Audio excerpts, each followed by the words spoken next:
정말 너네들은 뭐가 문제인지 전혀 모르고 있구나? 하긴, 문제인 걸 아는 사람이 그렇게 행동할 수는 없겠지. 너희가 그러고도 자식이야? 네 엄마 수술할 때 어떻게 여행을 갈 수가 있니? 아버지, 그래도 이건 경우가 아니죠. 이제 나한테 아버지라고 부르지 마라. 너희가 내게 남이라고 했으니까 나도 너희에게 남이다. 아버님, 죄송하긴 한데 그래도 이렇게까지 하실 필요는 없잖아요? 저희도 저희만의 사정이 있는 걸 왜 이해 못 해주세요? 맞아요, 아버지. 제가 남아서 엄마 옆에 있든 없든 어차피 엄마 수술도 잘 끝난 거잖아요. 그럼 된 거죠. 됐다. 더 이상 말 섞기 싫으니 앞으로 연락하지 마라. 나는 너희와 상관없는 사람이다. 이제 챙기고 돌봐야 될 부모 없으니까 좋지. 어디 너희끼리 잘 한번 살아보거라. 이번 사연의 주인공은 74세 김만수 씨입니다. 만수 씨는 평생을 건설 현장에서 보내며 벽돌 하나하나를 직접 쌓아 올린 사람이었죠. 새벽 5시면 어김없이 일어나 작업복을 입고 현장으로 향했던 만수 씨였습니다. 40년이라는 긴 세월 동안 손톱 밑에는 항상 시멘트 가루가 끼어 있었고 손가락 마디마디에는 굳은 살이 박여 있었죠. 그렇게 모은 돈으로 만수 씨가 마련한 것은 32평 아파트 한 채였습니다. 학군이 좋기로 유명한 지역에 위치한 이 아파트는 만수 씨에게는 그야말로 인생의 결실이었습니다. 만수 씨는 이 집에서 아내 오말순 씨와 함께 살고 있었습니다. 말순 씨는 올해 70세로 평생을 만수 씨와 함께 해온 동반자였죠. 두 사람은 자식들을 다 키우고 나서 이제 조용한 노후를 보내고 있었습니다. 그런데 작년 말순 씨에게 청천벽력 같은 소식이 날아들었습니다. 아내가 대장암 3기 진단을 받은 것이었죠. 의사는 장기 입원과 지속적인 치료가 필요하다고 했습니다. 병원비는 한 달에 200만 원씩 나갔습니다. 간병비까지 합치면 더 많았죠. 퇴직금으로 버티고 있었지만 연금만으론 턱없이 부족했습니다. 넓은 집에 혼자 남은 만수 씨는 매일 병원과 집을 오가며 막막한 마음을 달래고 있었습니다. 그러던 어느 날이었습니다. 아들 서진이가 며느리 수연이와 손자 민재를 데리고 찾아왔습니다. 아들 서진이는 42세로 중견기업에 다니는 평범한 직장인이었고 며느리 수연이는 37세, 민재는 올해 중학교 2학년이었습니다. 거실에 둘러앉은 아들이 조심스럽게 말을 꺼냈습니다. 아버지, 저희가 부탁드릴 게 하나 있는데요. 만수 씨는 무슨 말인지 궁금해했죠. 오랜만에 온 가족이라 마음이 따뜻해졌습니다. 어차피 아버님 혼자 계시고 어머님도 당분간 병원에 계실 것 같은데 저희가 이 집에 들어가 살면 어떨까요? 며느리가 이어서 말했습니다. 민재 학교도 여기가 훨씬 가깝고 학군도 좋잖아요. 아버님도 작은 집에 계시는 게 편하실 것 같고요. 맞아요. 어차피 큰 집에 혼자 계시기도 적적하실 것 같고, 관리도 힘드실 텐데 저희가 들어가 살면서 관리해드리면 좋을 것 같아요. 만수 씨는 선뜻 내키지 않았습니다. 하지만 현실적으로 생각해보니 아들 말도 일리가 있었습니다. 혼자 살기엔 너무 넓기도 했고 병원비 부담도 만만치 않았거든요. 지금 당장은 말 못해주겠구나. 한번 생각해볼게. 만수 씨가 이렇게 말하자 며느리가 재빨리 말했습니다. 아버님, 저희도 급해서요. 지금 전세 만료가 얼마 안 남았거든요. 빨리 결정해 주시면 감사하겠습니다. 결국 만수 씨는 며칠 고민 끝에 허락했습니다. 하지만 한 가지 조건을 걸었죠. 그럼 그렇게 하자. 대신 명의는 그대로 내 이름으로 두겠다. 아들 서진이의 표정이 순간 굳어졌습니다. 아버지, 그게 무슨 말씀이세요? 저희가 들어가 살면서 관리도 해드리고 하는데. 며느리도 거들었습니다. 맞아요. 명의까지 그대로 두시면 저희가 뭔가 불안하잖아요. 어차피 나중에 물려주실 건데 그냥 지금 물려주신다 생각하세요. 만수 씨는 고개를 저었습니다. 아니다. 너네 말 따라 나중에 어차피 물려받게 될 건데 명의가 뭐가 중요하니? 일단 그렇게 살고 있거라. 며느리가 살짝 언성을 높였습니다. 아버님, 조금은 기분 나쁘네요. 그럴 거면 차라리 다른 집 알아보겠습니다. 그래, 그렇게 하고 싶으면 해라. 만수 씨도 단호했습니다. 잠시 침묵이 흘렀죠. 결국 며느리는 한 발 물러섰습니다. 알겠습니다. 명의는 아버님 그대로 두시고요. 저희가 들어가 살겠습니다. 이렇게 해서 만수 씨는 자신이 40년간 피땀 흘려 마련한 집을 아들 가족에게 내어주게 되었습니다. 그리고 근처에 작은 방을 얻어 이사를 했죠. 새 집은 12평도 안 되는 작은 공간이었습니다. 32평 아파트에 살던 만수 씨에게는 너무도 좁았죠. 하지만 어쩔 수 없었습니다. 그래도 마음 한편으로는 기대감이 있었습니다. 이제 아들 가족과 더 가까워질 수 있을 거라고 생각했거든요. 아들 가족이 이사 온 지 일주일 뒤, 만수 씨는 예전 집을 방문해 보기로 했습니다.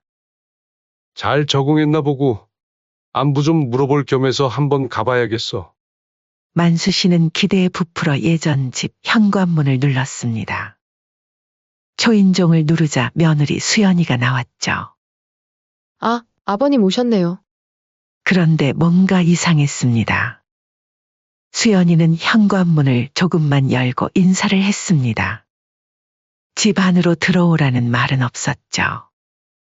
예전 같으면 아버님, 어서 들어오세요. 하며 반갑게 맞아줬을 텐데 말이에요. 며느라, 잘 지내지? 네, 잘 지내요? 아직 정리할 게 많아서 좀 바빠요. 그래? 잠깐 들어가도 될까? 아, 저 지금 청소 중이라 좀 어수선해요. 다음에 오시면 안 될까요? 수연이는 미안하다는 표정을 지었지만 문을 열어줄 기미는 보이지 않았습니다. 아, 그래. 그럼 다음에. 그리고 아버님, 다음부터는 이렇게 불쑥 찾아오지 마셨으면 해요. 그래. 내가 말없이 찾아와서 놀랬지. 미안하다. 다음부터는 말하고 찾아올게. 만수 씨는 어쩔 수 없이 발걸음을 돌렸습니다. 10분도 안 되는 짧은 만남이었죠.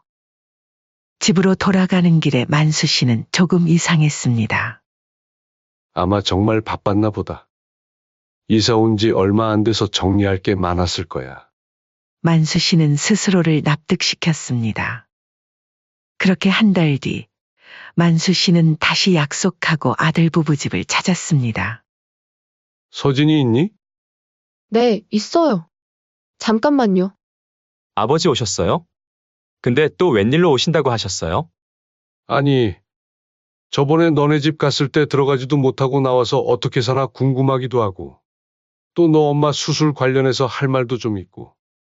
아, 알겠어요. 그럼 잠깐 기다려 주실래요? 저 일 좀 할 게 남아 있어서. 그렇게 아들을 기다리려고 거실에 앉아서 TV를 켰습니다. 뉴스라도 보면서 좀 쉬고 싶었거든요. 그런데 채 10분도 지나지 않아 만수 씨의 휴대폰이 진동했습니다. 문자였습니다. 수연이에게서 온 문자였죠. 아버님, 죄송한데 TV 소리 좀 작게 해주실 수 있을까요? 만수 씨는 당황했습니다. 바로 옆방에 있는 며느리가 문자를 보낸 거였거든요. 말로 하면 될 것을 굳이 문자로 보낸 이유가 뭘까 싶었습니다. 만수 씨는 볼륨을 줄였습니다. 그런데 조용히 TV를 보고 있는데도 수연이는 안방에서 나오지 않았습니다. 예전 같으면 차라도 한 잔 내와줬을 텐데 말이죠. 30분쯤 지났을 때 화장실에 가고 싶어졌습니다. 예전 자기 집이니까 당연히 집 화장실을 쓰려고 했죠. 그런데 화장실 앞까지 가자마자 또 휴대폰이 진동했습니다. 아버님, 정말 죄송한데 제가 냄새와 물소리에 너무 예민해서요. 남이랑 화장실 같이 쓰는 거가 좀 거북해요. 죄송하지만 혹시 1층 상가 화장실 이용해 주실 수 있을까요? 만수 씨는 문자를 읽고 얼굴이 빨갛게 달아올랐습니다. 이건 너무한 거 아닌가? 하지만 만수 씨는 꾹 참았습니다. 1층으로 내려가서 상가 화장실을 이용하고 다시 올라왔습니다. 계단을 올라오면서 만수 씨의 마음은 무거웠습니다. 돌아와서도 수연이는 여전히 안방에서 나오지 않았습니다. 만수 씨는 한동안 아들을 기다리며 혼자 거실에 앉아 있었죠. 마치 남의 집에 온 것 같은 기분이었습니다. 그렇게 아들과 이야기를 마치고 나서 얼른 나가야겠다는 생각이 들었죠. 수연아, 나 좀 일찍 갈게. 네, 아버님 조심히 들어가세요. 수연이는 여전히 안방에서 나오지 않았습니다. 문틈으로만 대답했을 뿐이었죠. 그날 밤 만수 씨는 병원에 있는 아내에게 전화했습니다. 여보, 나 오늘 집에 갔다 왔는데, 어땠어? 글쎄다. 좀 이상해. 만수 씨는 오늘 있었던 일을 아내에게 말했습니다. 아내도 황당해했죠. TV 소리도 작게 하라고. 화장실도 못 쓰게 해. 아내의 목소리에도 당황스러움이 묻어났습니다. 응? 아내는 한숨을 쉬었습니다. 그래도 참아야지. 적응 기간이 필요한가 보다. 결국 만수 씨는 더 이상 먼저 가지 않기로 했습니다. 너무 눈치가 보였거든요. 그런데 더 서운한 일이 있었습니다. 말순 씨가 입원해 있는 동안 아들 가족이 병문안을 거의 오지 않는 거였어요. 처음 한두 번은 왔지만 그 이후로는 바빠서 못 가겠어요. 라는 말만 반복했죠.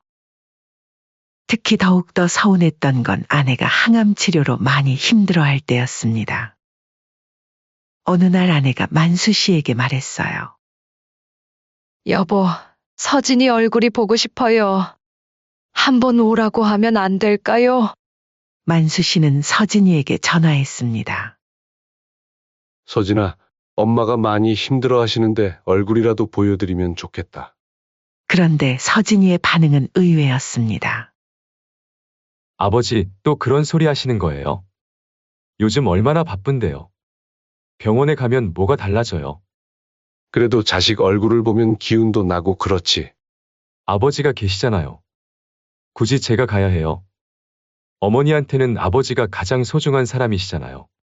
만수 씨는 당황했습니다. 아들이 이렇게 차갑게 나올 줄 몰랐거든요. 그래도 서진아, 한 번씩 얼굴 좀 보여주면 어디 덧나냐? 아버지, 저도 할 일이 있어요. 매번 이런 식으로 부담 주지 마세요. 저도 안 보고 싶은 게 아니에요. 그러니까 기다려주세요. 서진이는 짜증스럽다는 듯이 말하고는 전화를 끊어버렸습니다. 만수 씨는 아내에게 뭐라고 말해야 할지 몰랐습니다. 어떻게 됐어요? 언제 온대요? 아들이 바빠서 못 온다고 하네. 아내는 실망한 기색을 숨기지 못했습니다. 하지만 더 이상 말하지 않았어요. 그러던 중 3개월쯤 지났을 때 서진이에게서 전화가 왔습니다. 서진아, 무슨 일이니? 오랜만에 아들에게서 온 전화였습니다. 그런데 아버지, 죄송한 얘기인데 한 가지 부탁이 있어서요. 무슨 부탁? 급한 일이 생겼는데 1,000만 원 정도 좀 빌려주실 수 있을까요? 1,000만 원? 네, 급하게 처리해야 할 일이 생겨서요. 다음 달에 바로 갚을게요. 만수 씨는 고민되었습니다. 1,000만 원은 적은 돈이 아니었거든요. 그런데 서진아, 지난번 500만 원은 언제 갚을 거야? 아, 그거요. 죄송해요. 요즘 지출이 많아서. 이번에 같이 갚을게요. 서진이는 별로 미안해하는 것 같지 않았습니다. 병원에서 아내와 상의했습니다. 이번에 또 돈 달라고 하네. 얼마나? 1,000만 원 정도 달라는데. 아내도 깜짝 놀랐습니다. 1,000만 원? 그건 좀 큰 돈인데. 그래도 자식이 급하다는데 어떻게 해? 아내는 한참 생각하더니 말했습니다. 이번까지만 해줘요. 그래도 자식인데 어쩔 수 없잖아요. 결국 만수 씨는 1,000만 원을 보냈습니다. 그렇게 2달이 지나도 돈을 갚겠다는 연락은 없었습니다. 만수 씨는 점점 서운해졌지만 먼저 돈 얘기를 꺼내기가 어려웠습니다. 그러던 어느 날이었습니다. 아내의 수술 날짜가 잡혔다는 연락을 의사에게서 받았죠. 만수 씨는 즉시 서진이에게 전화했습니다. 서진아, 어머니 수술 날짜 잡혔다. 다음 주 화요일 오전 9시야. 네, 알겠습니다. 서진이의 목소리는 여전히 무덤덤했습니다. 8시간 대수술이라고 하니까 혹시 시간 되면. 아버지, 그때 말인데요.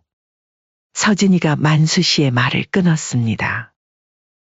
사실 저희가 그 주에 프라하 여행 예약이 있어서요. 뭐? 만수 씨는 귀를 의심했습니다. 프라하 여행이요. 이미 예약도 다 해놨고 위약금이 200만 원이에요. 아버지가 계시잖아요. 아무리 그래도 그렇지 위약금이 문제야. 아버지, 병원 시스템이 워낙 잘 되어 있어서 혼자서도 충분하실 거예요. 그리고 저희만 가는 것도 아니고 장모님과 예전부터 약속한 여행이라 꼭 가야겠어요. 여행 가면서 기도할게요. 만수 씨는 할 말을 잃었습니다. 아내의 생사를 오가는 수술인데 사돈과의 여행이 더 중요하다는 거였죠. 아버님이 계시니까 괜찮을 거예요. 저희는 정말 오래전부터 계획한 여행이라서요. 오래전부터 계획한 여행. 만수 씨는 기가 막혔습니다. 아내의 수술보다 여행이 더 중요하다는 말이었거든요. 알겠다. 너네 뜻 잘 알겠어. 만수 씨는 더 이상 말하고 싶지 않았습니다. 수술 당일이 되었습니다. 새벽 6시부터 병원에 나와 아내의 수술 준비를 도왔습니다. 서진이는 어디 갔어요? 아내가 물었습니다. 그게 일이 좀 있어서 못 온다고 하네. 여보, 그래도 어쩌면 마지막일 수도 있는데. 아들 얼굴 한 번 더 보고 싶어요. 만수 씨는 여행 이야기는 하지 않았습니다. 아내가 상심할까 봐서였죠. 오전 9시 아내가 수술실로 들어갔습니다. 의사는 8시간 정도 걸릴 거라고 했어요. 만수 씨는 혼자서 수술실 앞 차가운 의자에 앉아 기다리기 시작했습니다. 시간이 너무 천천히 갔습니다. 11시, 12시, 1시. 만수 씨는 한 번도 그 자리를 떠나지 않았어요. 점심도 못 먹고 계속 기다렸습니다. 오후 2시쯤 만수 씨의 휴대폰이 진동했습니다. 혹시 서진이에게서 안부 전화가 온 건가 싶어서 급하게 확인했죠. 그런데 문자였습니다. 가족 단톡방에서 온 메시지였어요. 서진이가 보낸 사진이었습니다. 인천공항에서 찍은 듯한 사진이었죠. 드디어 프라하 출발. 장모님과 함께하는 유럽 여행 시작. 아버지, 저희 잘 다녀올게요. 엄마 잘 부탁드려요. 만수 씨는 휴대폰을 보고 있을 수 없었습니다. 아내가 수술대에서 생사를 오가고 있는 동안 아들은 공항에서 신나게 사진을 찍고 있었던 거였어요. 만수 씨는 휴대폰을 끄고 싶었지만 혹시 병원에서 연락이 올까봐 그럴 수도 없었습니다. 오후 6시 드디어 수술실 불이 꺼졌습니다. 의사가 나와서 말했죠. 수술 잘 끝났습니다. 성공적이었어요. 만수 씨는 그제서야 안도의 한숨을 쉬었습니다. 혼자서 8시간을 기다린 끝에 드디어 좋은 소식을 들었죠. 다른 가족분들은 안 계시나요? 간호사가 물었습니다. 네, 저만 있습니다. 아, 그러시구나. 그럼 회복실에서 깨어나시면 연락드릴게요. 만수 씨는 혼자서 모든 수술 후 처리를 해야 했습니다. 서류 작성, 입원실 배정, 의료진과의 상담. 모든 걸 혼자 했습니다. 만수 씨는 정말 화가 머리끝까지 올랐습니다. 아들을 한참 잘못 키웠다는 생각이 들었죠. 그날 밤 만수 씨는 병원에서 밤을 새웠습니다. 아내가 마취해서 깨어나기를 기다리면서 말이죠. 새벽 2시쯤 아내가 깨어났어요. 여보, 서진이는? 만수 씨는 잠시 망설였지만 사실을 말했습니다. 사실 당신한테 어떻게 말해야 할지 모르겠어서 애기 안 했는데 서진이 여행 갔어. 프라하로. 아내의 얼굴이 굳어졌습니다. 여행을? 장모랑 예전부터 약속한 거라고 하더라. 아내는 더 이상 말하지 않았습니다. 하지만 눈물이 주르륵 흘러내렸어요. 그 순간 만수 씨는 결심했습니다. 이제 끝이다. 다음 날 아침 만수 씨는 아내를 간병인에게 맡기고 집으로 돌아왔습니다. 그리고 바로 책상 서랍을 열었어요. 등기부등본, 인감도장, 통장, 신분증. 모든 서류를 가방에 넣었습니다. 집을 금매로 내놓고 싶습니다. 금매요? 어느 정도 시세에서 내놓으실 건가요? 빨리 팔렸으면 좋겠습니다. 일주일 안에요. 부동산 중개사는 놀랐습니다. 일주일 안에요? 그러면 시세보다 좀 낮춰야 할 것 같은데. 상관없습니다. 빨리만 팔리면 돼요. 만수 씨는 감정평가를 받았습니다. 그리고 시세보다 낮춘 가격으로 매물을 내놨죠. 이틀 만에 매수자가 나타났습니다. 현금 보유자였어요. 언제까지 계약 가능하신가요? 내일이라도 가능합니다. 그리고 제가 금매로 내놓는 대신 조건이 하나 있습니다. 어떤 조건을 말씀하시는 거죠? 집은 당장이라도 들어가실 수 있으시지만 안에 있는 짐들은 포장해 놓은 채 한 달 정도는 보관해 둘 수 있을까요? 굉장히 독특한 조건이네요. 알겠습니다. 그렇게 하시죠. 그럼 내일 계약하고 3일 후에 잔금 치르겠습니다. 좋습니다. 만수 씨는 모든 계약을 진행했습니다. 집 명의가 자신 단독이라 아무 문제 없이 매매가 성사됐어요.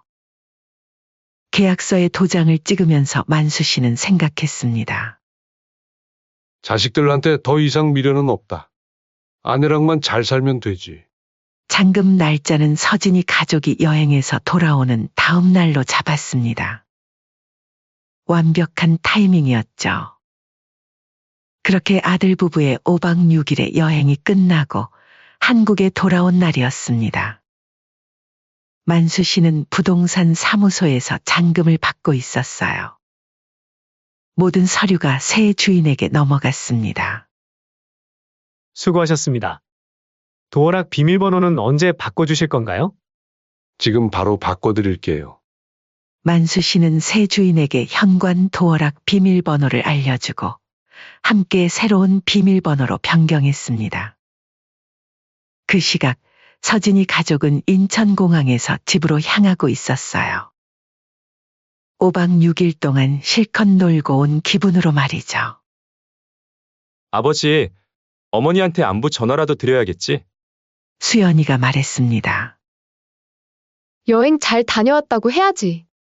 서진이는 별로 내키지 않았지만 형식적으로라도 전화를 걸었어요. 하지만 만수 씨는 전화를 받지 않았습니다. 왜 안 받으시지? 피곤하셔서 그런가 봐. 나중에 집에 도착해서 인사드리자. 그리고 우리 기념품 산 거 드리면 좋아할 거야. 서진이 가족은 집으로 향했습니다. 프라하에서 산 선물들과 함께 말이죠.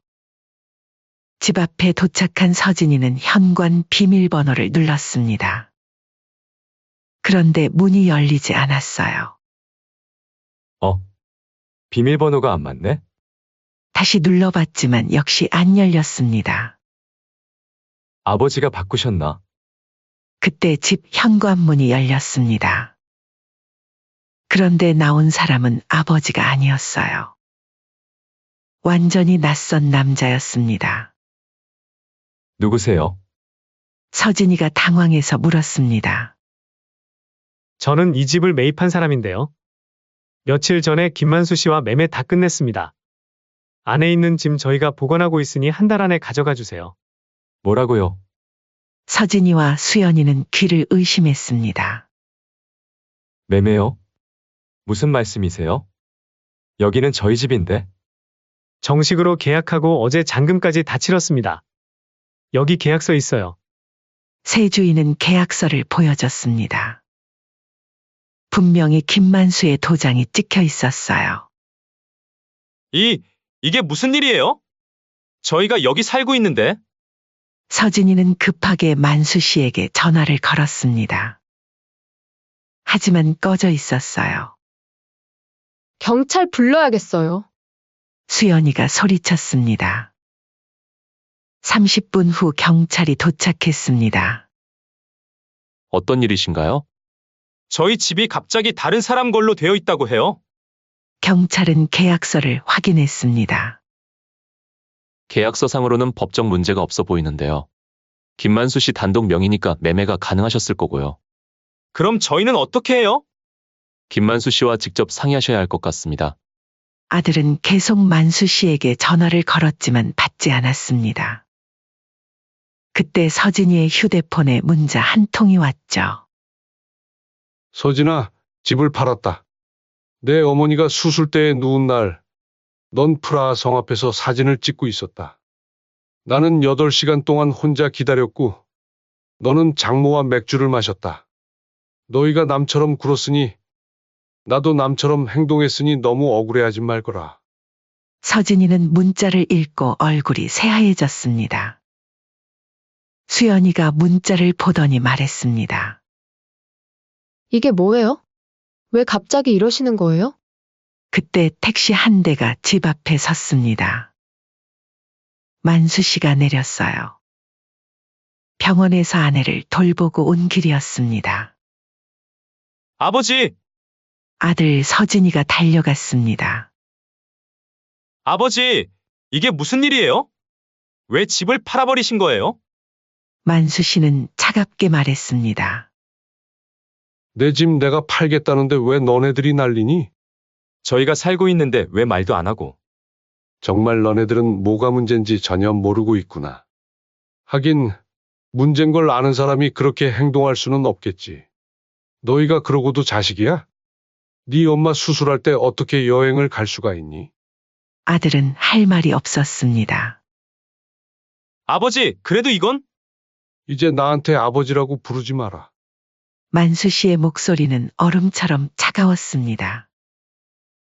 너희가 내게 남이라고 했으니까 나도 너희에게 남이다. 아버님, 죄송해요. 죄송하긴 한데 그래도 이렇게까지 하실 필요는 없잖아요? 저희도 저희만의 사정이 있는 걸 왜 이해 못 해주세요? 며느리가 울면서 말했습니다. 서진이와 수연이는 아무 말도 할 수 없었습니다. 앞으로 연락하지 마라. 나는 너희와 상관없는 사람이다. 챙기고 돌봐야 될 부모 없으니까 이제 좋지. 너희끼리 잘 한번 살아보거라. 만수 씨는 그 말을 남기고 택시에 다시 탔습니다. 강원도 속초로 가주세요. 택시가 떠나는 것을 보며 서진이 가족은 멍하니 서 있었습니다. 2주 후 만수 씨는 속초 바닷가 근처에 작은 집을 마련했습니다. 아내가 퇴원한 후 함께 새로운 삶을 시작하기 위해서였어요. 여보, 우리끼리 남은 인생 잘 지내봐요. 자식은 없다 생각하고. 우리는 충분히 참았고 충분히 베풀었어. 만수 씨는 창문 너머로 보이는 바다를 바라보며 말했습니다. 이제 여기서 우리만 생각하고 살자. 남이 아닌 주인으로.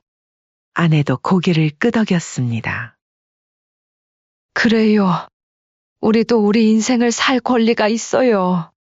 그날 밤 아들 서진이에게서 마지막 문자가 왔습니다. 아버지, 정말 죄송합니다. 저희가 정말 잘못했어요. 한 번만 용서해 주세요. 하지만 만수 씨는 그 문자를 읽고 바로 번호를 차단해 버렸습니다. 이제 정말 끝이야. 만수 씨는 아내의 손을 잡고 바닷소리를 들으며 새로운 시작을 다짐했습니다. 그리고 무엇보다 자신을 남처럼 대한 가족들에게 그들이 받아야 할 대가를 치르게 했다는 만족감이 있었습니다.